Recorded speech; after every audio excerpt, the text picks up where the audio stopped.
Hi, I'm Rob Patz. And I'm Kristen Stanton. And this is the Rob and Kristen Show.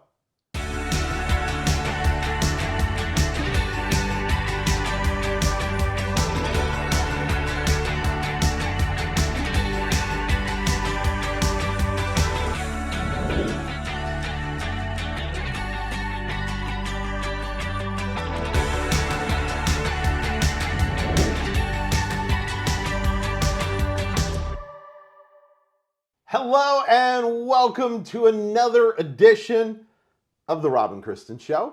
You know, I say the same thing every time, and I know my wife makes fun of me. I was just sitting there thinking about it. There you go with another edition. Yes, well, it is. Another episode. Yeah, no. A brand new show. Brand new show. Well, obviously it's a brand new show because I haven't seen this one before. Come on. Come on. Anyway, that is... It keeps me from making a mistake at the start of the show. I got to be honest with you. Plus, you know what? We're halfway through season 3 of the show. How incredible is that? Thank you for all of you that put up with us in season 1. If you haven't watched, you can on demand. We're just saying, so you can go back and episode 1. Except episode 1, which has disappeared, never to be seen again. Maybe at our 50th season. I won't care then. I'll be too old to care if we do it. I want to thank the great folks at 7 Weeks Coffee. You know, you can tell a great coffee when you do certain things. And I did one of those things today. Now, don't judge, okay? Don't judge me here. But you know that coffee cake we made last week's show? Yeah, it was a week old. And I may or may not have been hungry before we started recording. And I may or may not have taken that coffee cake and dipped it in the great coffee from the great folks at 7 Weeks Coffee. You know it's great coffee when even the coffee cake is that old and it still tastes amazing. 7 Weeks Coffee with their small batch coffees are amazing. And even Kristen, who doesn't like coffee, goes, that smells really good. It really does. It smells amazing. You roasted it and I was like, man, if I liked coffee, I'm sure that I would enjoy that because that smells amazing. And if you don't have a grinder, you should, because that's what she was talking about. I did. I actually ground my own coffee. So the whole bean is great for me, but they also have it in other forms. You can get K-Cups and also the ground coffee. So if you don't have a grinder of your own, you can just get the regular coffee. It's amazing. Use the promo code ATV10 when you go to their website, which is 7weekscoffee.com. And it's just delicious. It's incredible. You know what else we need to do? It's 5 things we think you should know. I like that. I love your sound effects. We may add that to the show on a regular basis. You know, as I've gotten older and we've gotten married, I have grown to like Hallmark. Don't come at me. I still also liked March Madness. I love sports. But I have to tell you, there's something comforting about a Hallmark movie. Also something comforting about getting a Hallmark card. Now, I'm not saying this story that they're Hallmark cards, and in no way is Hallmark, which I've mentioned about 7 times, a sponsor of today's show. But this is a neat story. This lady, she's 95 years old, celebrated her birthday by getting a card she'd gotten before. Now, you say, what? A card you've gotten before? But this is a tradition since the lady that she'd been doing this with, since she was 14 years old, they've sent the card back and forth to each other. That's really neat. And you know, when I first read that story, I thought about us. Their first Valentine's Day. Oh. we actually didn't even sign them, so they actually came year 2. We had 2 years on the second Valentine's it was a value thing. We added value to it, but really neat story. And of course, she did bring up something which is kind of sad because she is 95 years old. That she said, you know, she doesn't know how long this tradition is going to continue on, and it also, and because you know how much we love world records, it also is a world record. You know what I think is really neat about this? Besides the fact that they've been passing the same birthday card back and forth, and they said they never talked about it, they never decided they were going to do this, they just did it. It was organic. But the thing that I love about this is that these are two ladies who've been friends since they were at least 14. Right. That was when they started the card thing started. sending the cards back and forth to each other. But how many people can say they still have friends after 81 years? Not very many. And the neat part about it, too, is she lives in Kentucky. The friend lives in Indiana. So they've kept in touch, even though they don't live near each other. Such a neat story. Yes, I think that is super cool. Yeah. Well, you know something else that's pretty cool? What? Is that we actually had a viewer send us this next story. Shout out to Jody Heller. Thank you so much for sending us this story. Jody is unbearable. There you go. Now, Jody knows how much we like bear stories, and so she saw this and had to send it out to us. So there's this guy in Asheville, North Carolina. He got tired of, it looks like from the video, black bears hanging out in his backyard. And why is it always a guy? Why is it always a guy that does it? Come on, man. You represent a whole group of people. So probably not the smartest idea. But the guy decided that he was going to don this bear costume. It looked like maybe a brown bear, grizzly bear, something. You know those costumes that the schools wear for mascots? That's what it looked like in the video. So he decides that he's going to don this bear costume and go outside and scare the bear away. So you see him kind of raising his hands like this, and apparently he was growling, which I couldn't hear on the video, but he said he was growling and he was raising his hands. Next thing you know, you see this black bear running off through the back of the yard. Now, it worked for him, but probably not the best idea. I would say if we should put a disclaimer down here. Don't dress like a bear. Come on, man. Really? Did you really? Here's I wondered about this one when I read the story and I saw the video. Did he go out in the garage and go, "Hey, honey, I'm going to go scare the bear"? Now, my question about that is, why did his wife let him? Maybe he wasn't married. Or maybe his wife was like, good idea. Maybe question your life choices. I'm just telling you. But it really looks bad for you. Hey, it worked out for him, but hey, don't try that at home. No. Oh, my word. Hey, this next story, in a way, kind of a sad story, but it was a story that we thought was important to bring. And it's a Nevada gentleman, and they had to bring in animal control and take away they were lions. Tigers. Oh my. I may have done that on purpose. I'm sorry. I knew what they were, but I had to. It just, I'm smarter than the guy in the bear suit. I mean, come on. But unfortunately, in a sad part to the story, though, is that he is a veteran, and he said it helped him. They were support animals. I don't know how I would feel. I've got to be honest with you. We live in a community, and I don't know where he lives, but we live in a planned community, and I'm thinking if one of those got loose, I would stay in the house for a while. Or just think like we went to the truck or did something. Okay, so here's the thing. Support animals, I completely understand. I think last year we talked about a support alligator. One time in the show, we talked about a support alligator. Yes. But a support tiger, and not just one support tiger, but seven support tigers. Yes.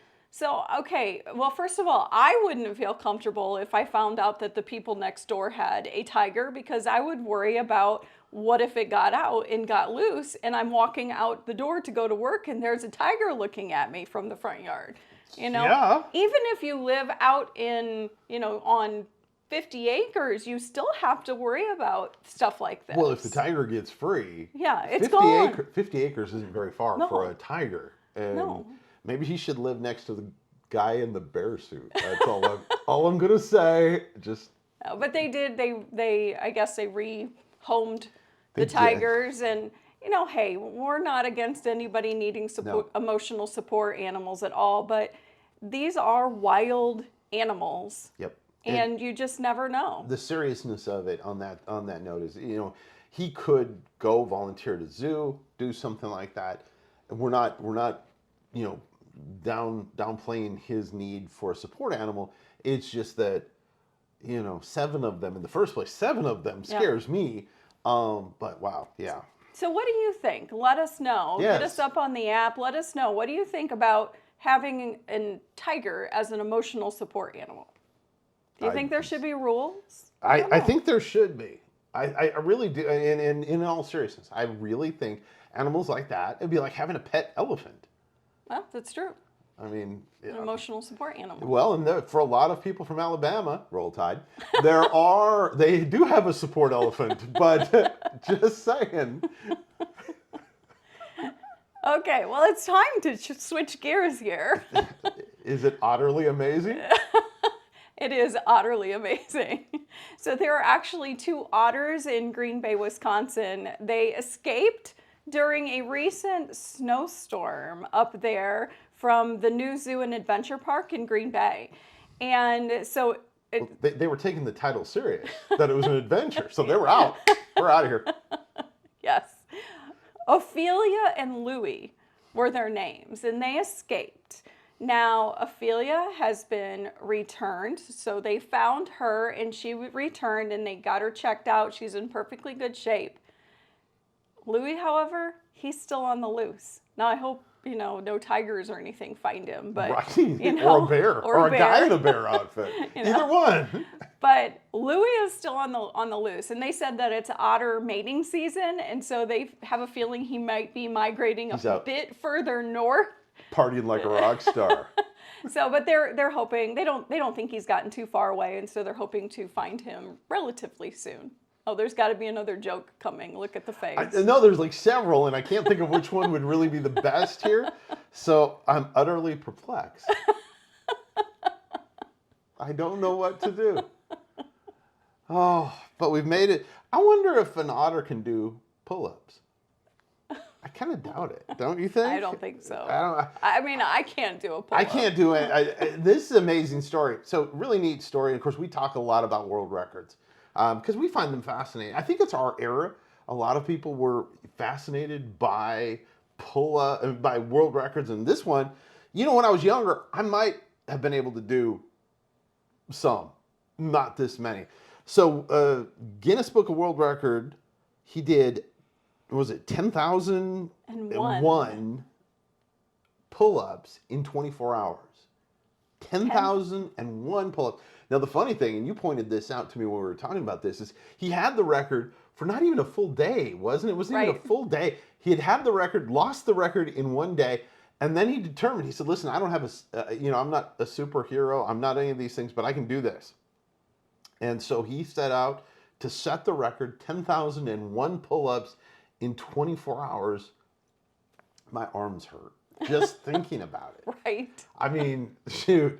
I was just like, that's amazing. He should probably go hang out with the guy with the bear suit probably and help him. I don't know. But congratulations to him. It's incredible. I think the guy from Australia that beat his previous record is probably working on beating him again. I'm sure. Can you imagine? So this is going to be fun. You know what they should do? They should do it as a pay-per-view. Yes. It would be fun is if they did it together in the same place. That's what I'm saying. No, as a pay-per-view. And do the whole thing. In the same place and see who goes the longest. Have the guy with the bear costume there cheering them on. I mean, come on, dude. You're famous in this show.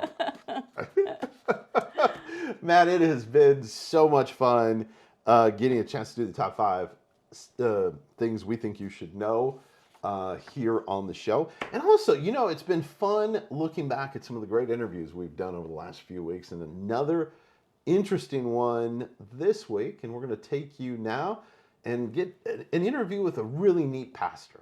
Hey, welcome back to the Rob and Kristen Show. And as you all know by now, I don't read. I don't read books. I can read, just to clarify. I read to him. Yes, to clarify for those that have written us on the app and wondered why I was illiterate, that is not the case. I can read, I just choose not to. But Pastor Steve, we just met, and there are people in life that you meet, you just go, click. It's an instant connection. And Pastor Steve, he's got some great books. But Pastor, I want you to introduce yourself to our audience. Tell everybody a little bit about you. Okay, so I've been in the ministry a long time, been married 50 years, got a degree in instrumental music, vocal music, taught high school, got a doctorate in theology, was ordained with the Assemblies of God. Then I went non-denominational and started this little church in Smithton, Missouri. We pastored there for 12 years, no sign of anything, but we spoke that revival is coming. And in 1996, it did, after 12 years. Actually, it was not that great of an experience because my life actually collapsed rather than went up. And after 12 years, I stood in the pulpit and I said, I've spent everything I had. I'm like the woman with the issue of blood. I've spent everything I have, and still I'm no better. And the church was going great, but me, not so much. And I walked out. And from that year, then I walked out and I began to seek revival and scrounge it out, dig it out. I called Kathy and I said, I'll come back. I'm not going to start over, though. I walked in the building. I felt absolutely nothing. No sign of anything. And she's over there like she is there. And I walked about 12 steps toward her, 8 steps. I was going to give her a hug. And before I did, I was struck by the lightnings of God. I mean, I didn't have an experience. I had a transformation. I became another person. Not only the hurts that were in my life, but clear back to childhood. So what happened at that point? Well, at that point, then all of a sudden, I'm trying to adjust. Who am I? Because I don't have all the baggage. And another thing that happened, all the voices that I didn't know were chattering stopped. But I didn't know they were chattering, you know what I'm saying? And all of a sudden, I hear the voice of God. So that was in a town of 532 people. And it's a long story why would I do a church in 532 people. Please let me make excuses for myself someday. It's a good story. But anyway, because we got offered huge churches in Chicago, but we took this one. And God said he would raise the dead, and so I took it. And there were no people, no money, nothing.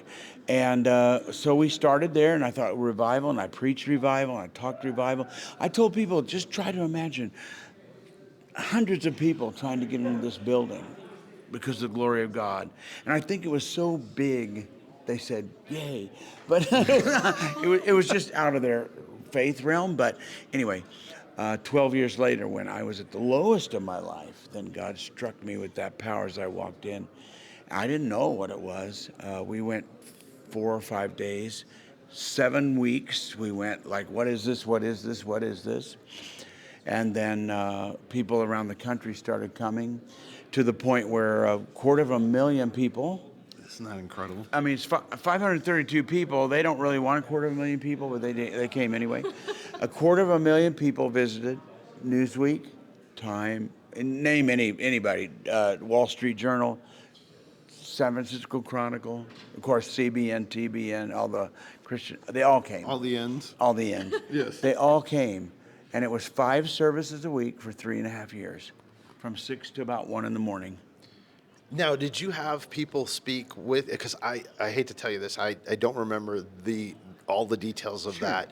But did you have other people speak, or did you speak every service? I spoke every service, and at first I tried the other, because there was a lot of pressure on me, like, you need to make this ecumenical. So they said, like, bring the choir in from First Church, bring the choir in from Second Church. But they hadn't been in the waters that we had been for 20 years trying to figure out this thing. So I did one guy and it started going down. I said, no more. But you have to listen to God. Yeah, I had to preach, and I never repeated a sermon. My wife's over there, she can say that. I never repeated. I came out fresh. I spent every afternoon closed up with God, fresh. But on top of that, we traveled all over the world now because we're getting invitations all over the world. And it happened in 2008 too, in 200 countries. So we traveled the world and came back, and that was when it was happening in Kansas City, and that was Thursday, Friday, Saturday, Sunday. Smithton was Wednesday, Thursday, Friday, Saturday, Sunday. So I just told Kathy last night, I said, do you realize we gave 7 years of our life to this, which 7's a great number. Yes. 7 years of nothing else. But all the people were there. All the children were there. Our children were there. Nobody cut out and said, well, we can't. We have homework. We can't. We got soccer. Everybody canceled. The level of the glory of God that, how can I say this? If people are going to fly all the way from Singapore That's about the longest. To come to your church, and they're going to pay their way. You better have something that they don't say, well, this is just like my church. And they want a refund. I'm telling you, we have a lot. I'll just spread my heart here. Yes. We have good things going on. But the level of what was happening there and in 2008 changed thousands of churches all over the world. And that's the main thing. It wasn't that it made a better church. It made a transformed church. And Paul, I love when that. Paul said, transformed by the renewing of your mind. The idea of a new creature was way out of my league. I heard about it. And then I read about it. And I said, well, Paul, he was on the road to Damascus. And he became the persecutor, became the preacher. I mean, he totally whoa. And that's what happened to me. Everything in my past lived. People started wanting to hear me preach. That not so much before.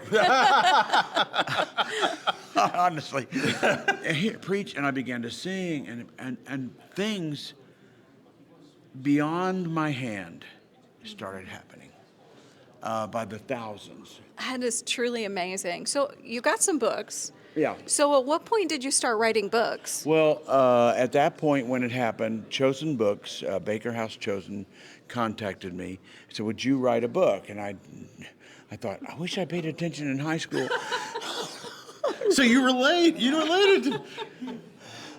I was not that kind of student. Let's just say that. I wasn't even a Christian then. But anyway, so I gathered some help. People said, teach me how to kind of mentor me. It wasn't write the book for me, but mentor me. And I wrote When the Kingdom Comes. It's now been translated in about 7 or 8 languages. Wow.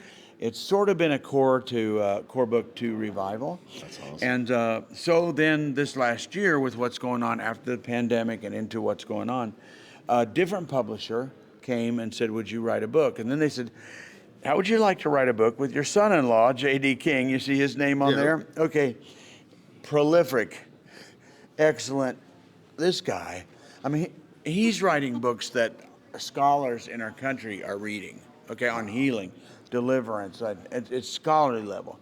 But anyway, I said, I don't know if we can do this, so it'll be my style, your style. Then Chosen Books came to us, which I had published before, and said, would you write a book? And they helped guide us to broaden it a little bit. So we have Mighty Like Gideon. You want it? Here. Well, no, I don't read, so it's. I need a literate person. Here, I'll give them to you. So you have Mighty Like Gideon, and that's out now? It's out now. It just came out like last 2 weeks, and Chosen, Baker House Chosen. So you can get this on Amazon? Amazon or Barnes & Noble, or you can go to stevegrayministries.com and get it, whatever.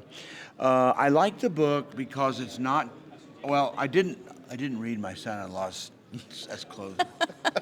I read his stuff, but I had to read mine. And so I read mine. And after years of, and I have other books too, but I think this one is timely. I think this gives you simple ideas and revelation of where we are and what we need to do. Can I tell you a story out of it? Really We got quick, time? yeah. Yeah. One of my favorite stories out of the book is the story of Jonah. And everybody knows the story of Jonah. You know, he gets the fish and all that stuff, but they don't dissect it. So Jonah's on the boat, and the boat's going to sink with experienced sailors, right? And they start doing what experienced sailors do. Throw stuff overboard and we'll be saved. Finally, they try to figure out, and finally Jonah says, you're not going to be saved. He said, why not? Because you're going to have to throw the preacher overboard. Why would I have to throw a preacher over the board? Because I'm not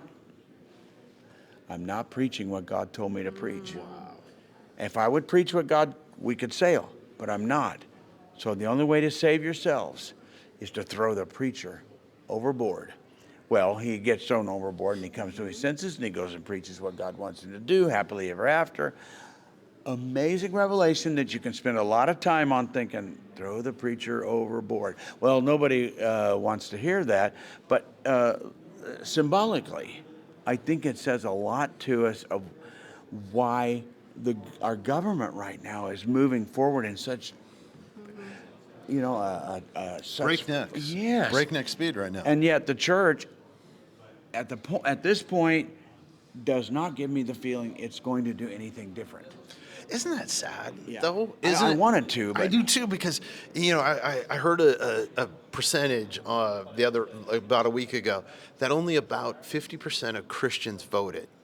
yes, they grabbed me like a month before the election and said, "Would you please make videos for everybody, big names, and just make videos and say Just make videos for everybody and say vote." Yes. Yeah, Yeah. because they were concerned about Christians not voting. So the attitude of the church, I always say it. I come up against like, okay, the church is okay. We're the angels. What are you talking about, Pastor Steve? What are you talking about? We're the angels. They're the devils. I'm going like, well, that's not what happened with, well, for instance, like Jonah, the church, he was the devil, and Nineveh was the devil, and these innocent sailors were just innocent victims. Well, that's another story, but and then Gideon had to do. He's brought. I mean, most sermons he's brought as a coward. He's hiding in the wine press. I don't see him that way. I said, number one, he's very clever. If he's coming up with, if he's got something to thresh, he's doing pretty good. But they call him mighty warrior. Go in the strength that you have, and he go like, what? And the first place God sends him was to his father's religion. It says, get rid of that and build me a proper altar. If he hadn't done that, he would have never been able to defeat the enemy that they really need. They really need to defeat the Midianites. Because they need to eat and need to grow, but they're never going to get there. And I think that's where America is and our churches are. We're going to, and we got to be concerned like, it's good. Maybe the angel of the Lord has appeared to us and told us what to do. But if we've got to really consider our Father's altar or the religion, I think in my opinion, we need a better altar to the Lord. We want you to go out and get this book, Mighty Like Gideon. Pastor Steve, it has been such a pleasure to have you here we today. have to have you back on, because I think you're just winding up. So we got to have you on. And mention this. We got to get the other book plugged too. If nobody else gets, this is a booklet. I was at a Republican convention as the breakfast speaker, and so I wrote this real quick and I gave it away.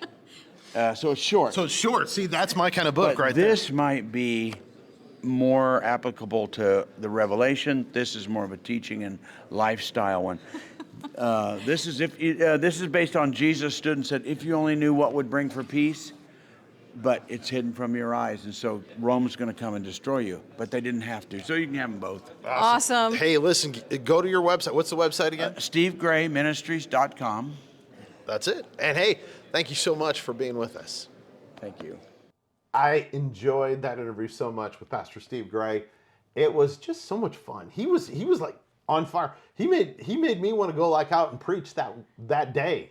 Well, and if you were there, we had to actually drag Rob away from his conversation because we had another interview scheduled. But It was really, really a good time getting to speak with Steve Gray. And this is his book, Mighty Like Gideon, and this was Steve Gray and J.D. King. And this is just a great, great story. It is out now. You can get it on Amazon.com or wherever you buy your favorite Christian books. And you can also go to his church if you live in Kansas City. So how cool is that? That's a kind of a neat thing. Wow, where'd the time go? Always flies by. It does. Remember the folks at 7 Weeks Coffee, 7weekscoffee.com. Use the promo code ATV10 when you check out. Supports a great organization, helps us too. You know what? We appreciate you so very much, and we want you to go out and live an abundant life.